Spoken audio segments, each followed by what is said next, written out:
what this nigga look like? Or y'all twin warrior? Because I don't even know what your initial question was. Or y'all twin warrior? He's getting on. Hi. Oh, this is a woman. Lord, Yeah. I thought this was a dude. Lord, I'm up here clowning your ass. I'm thinking It's funny what you saying. I was like, okay, I'll be all that. I'll be all that. Now, what was your question?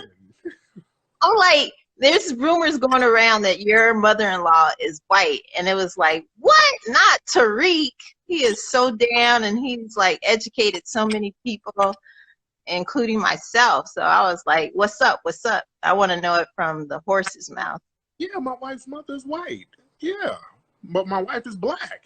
So what that got to do with shit? My wife. I mean, what do you mean your wife is black? We have, okay, this is a good conversation. I'm not trying to fire shots at you or anything, but Right. it's like I watched Black as Fuck, right? And what was so annoying was his wife kept saying, I'm black, I'm black, I'm black. And it's like, no, you're mixed, you're mulatto. That's a difference because they have historically, okay, but they've historically been Trojan horses within our communities. They've always provided that deny and neglect of black people's issues because they're the ones who would say, oh no, it's not that bad. Just like with that, no. Okay, no. Check out this example, Tariq.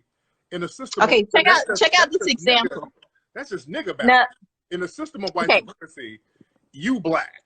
Let's be very clear, because we ain't running shit. If we were running shit, that might have weight. That's just nigga babble. In a system of white supremacy, you white, black, or non-white.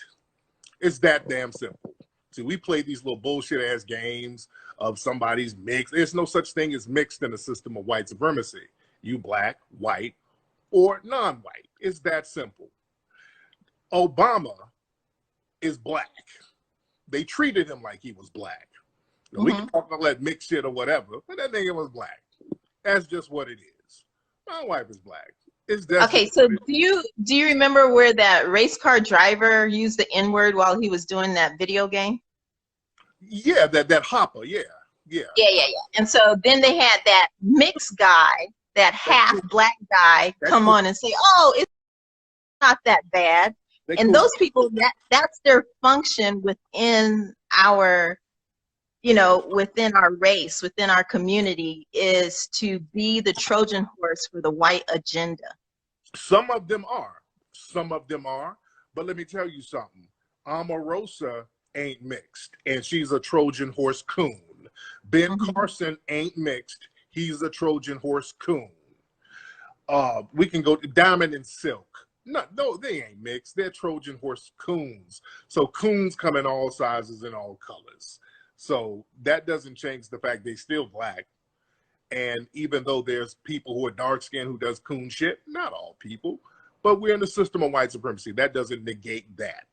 So when we get into that, well, that person's mixed. If a person's black, they black, no matter how much mixture or bullshit in them. Now, there's some people who are black with white parents or white grandparents, or they're people with two black parents and a Puerto Rican grandparent, and they identify with being Puerto Rican before black. So a lot of us are jacked up, but that doesn't change the fact that we're still black in a system of white supremacy. Now, what do you mix with? You're lighter than my wife. What do you mix with? So my mom is black and my daddy's blacker. So yeah, but both my parents are black. How did you get so light? Something down in the bloodstream for sure. But the thing is, and that's why it's so offensive to me, because I am a light-skinned sister. Right. And when mixed people compare themselves to me, and then I know that, my parents are black because, my mom is light-skinned black and my daddy is dark-skinned black, but then they're always going to come with that shit about, oh, you look, exotic or whatever. And I've always had that thrown in my face, like, so what are you mixed with? And I'm black on black. Right. But whatever happened through slavery or whatever, I don't know, exactly. But do you understand why it's so offensive to me? Because being that our spectrum goes from my light skin to your dark skin and even darker. And then I have some half white chick saying that she is black when she has loyalties, you know, that are splintered.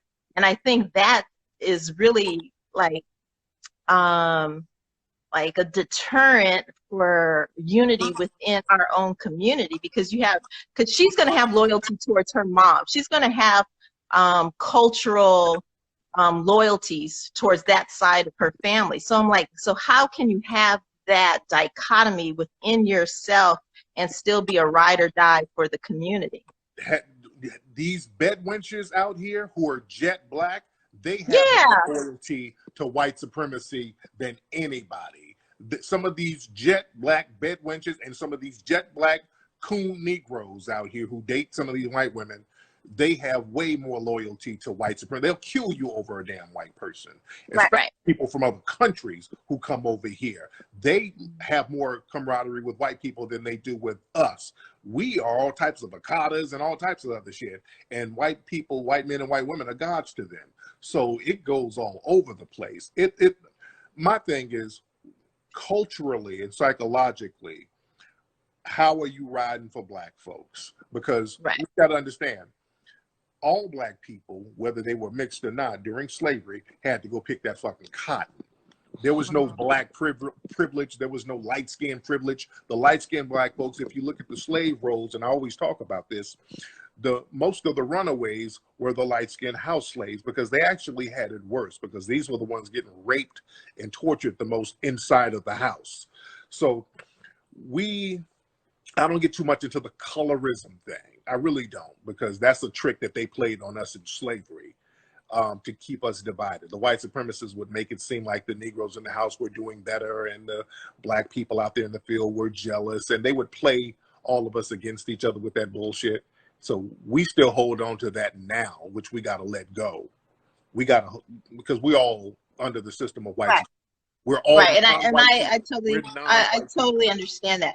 Okay, so what is your take on eugenics? Like, okay, being the foundational Black American and the original indigenous people here were Nubian, right? And then they got watered down, the $5 Indians and whatnot, so that now we have basically pale-skinned people who are claiming to be indigenous people and are taking the classification away from, you know, Black people who were the original Indians.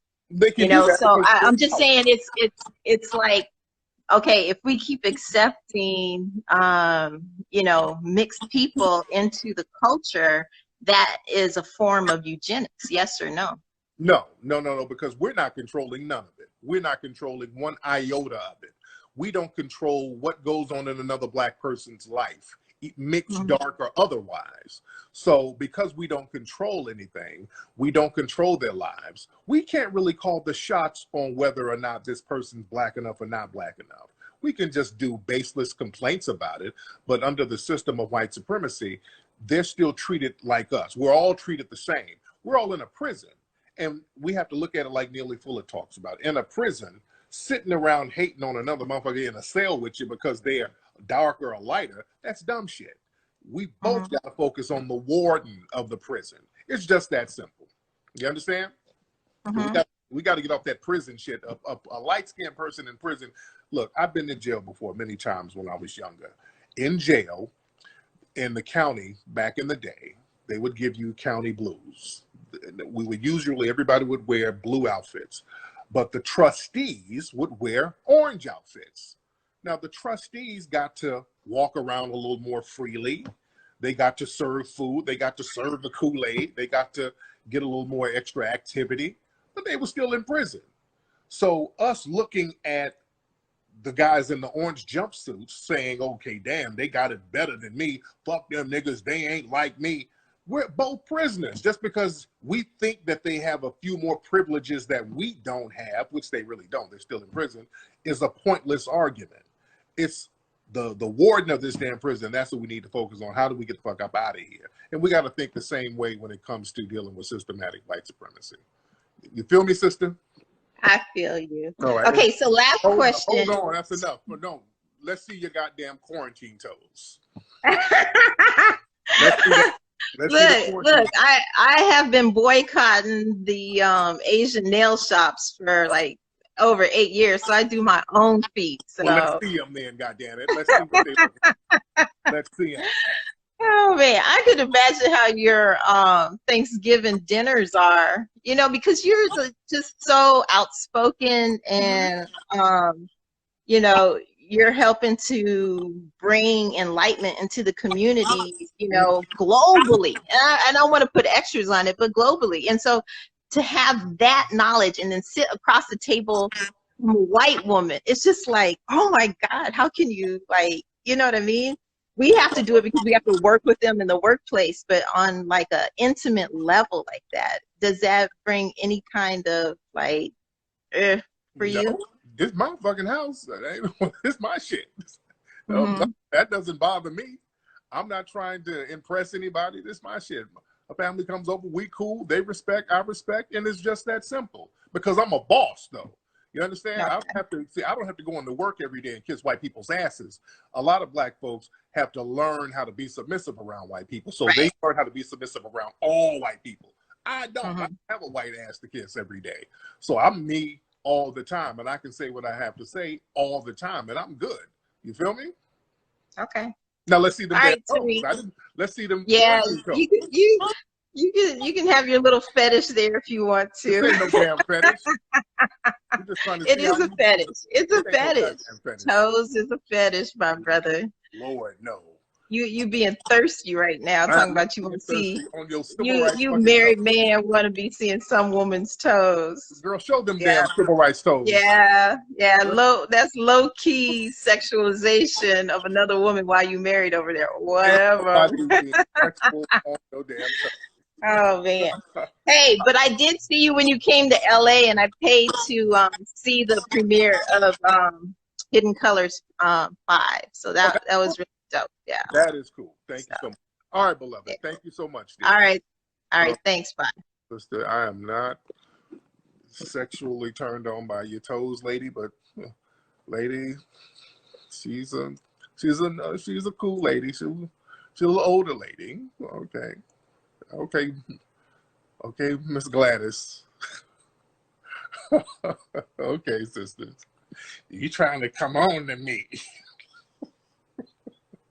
Oh, Lord, calm down, lady. We wanted to see your toes. Oh, look at you trying to get fresh. Let's bring it down, Miss Gladys. Come on now. Come on, Ethel. Let's bring it down a little bit. Yes, some of y'all ladies, and I was trying to get our ass. Some of y'all ladies be a little